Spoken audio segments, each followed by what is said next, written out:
एक बार की बात है, एक जंगल में एक शेरनी एक बच्चे को जन्म देती है, लेकिन बच्चे को जन्म देने के बाद वो शेरनी मर जाती है। शेरनी का बच्चा अभी बहुत छोटा होता है, उसे एक शेर की तरह जीना नहीं आता। उसके पास से भेड़ों का एक झुंड निकलता है। शेरनी का बच्चा उस झुंड में शामिल हो जाता है। वो उन भेड़ों के साथ ही रहने लगता है। उसे नहीं पता होता है कि वो एक शेर है। वो भेड़ों के साथ रहते रहते खुद को भी भेड़ समझने लगता है। वो भी भेड़ों की तरह घास खाने लगता है।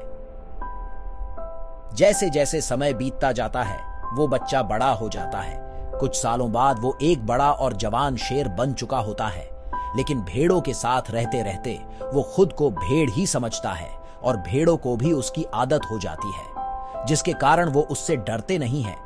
फिर एक दिन उस भेड़ों के झुंड पर एक बूढ़ा शेर हमला कर देता है। ये देखकर वो सारी भेड़ें अपनी जान बचाकर भागने लगती है।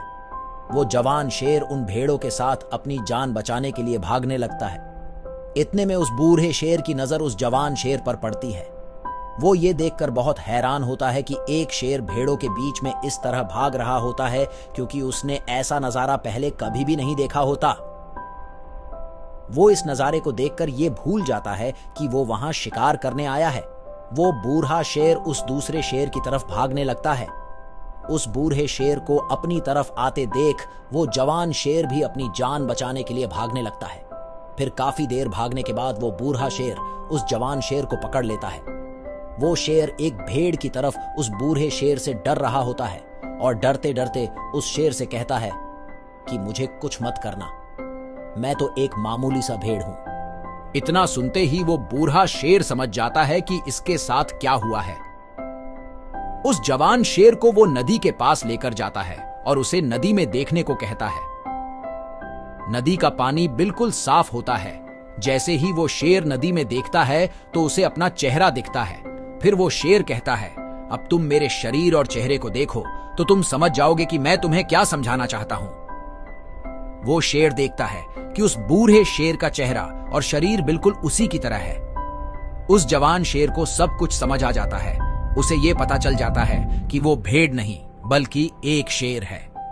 इतना समझने के बाद वो जोर से दहाड़ता है। उसकी आवाज से पूरा जंगल कांप जाता है। अब उसका डर भी गायब हो चुका होता है। वो अपने अंदर एक अलग ही ताकत महसूस करता है। सिख, इस कहानी से हमें यह सीखने को मिलता है कि हमारी जिंदगी में कुछ ऐसे लोग होते हैं जो हमें कहते रहते हैं कि तुम कुछ नहीं कर सकते, और वो तुम्हें तुम्हारी असली ताकत को जानने से रोकते रहते हैं।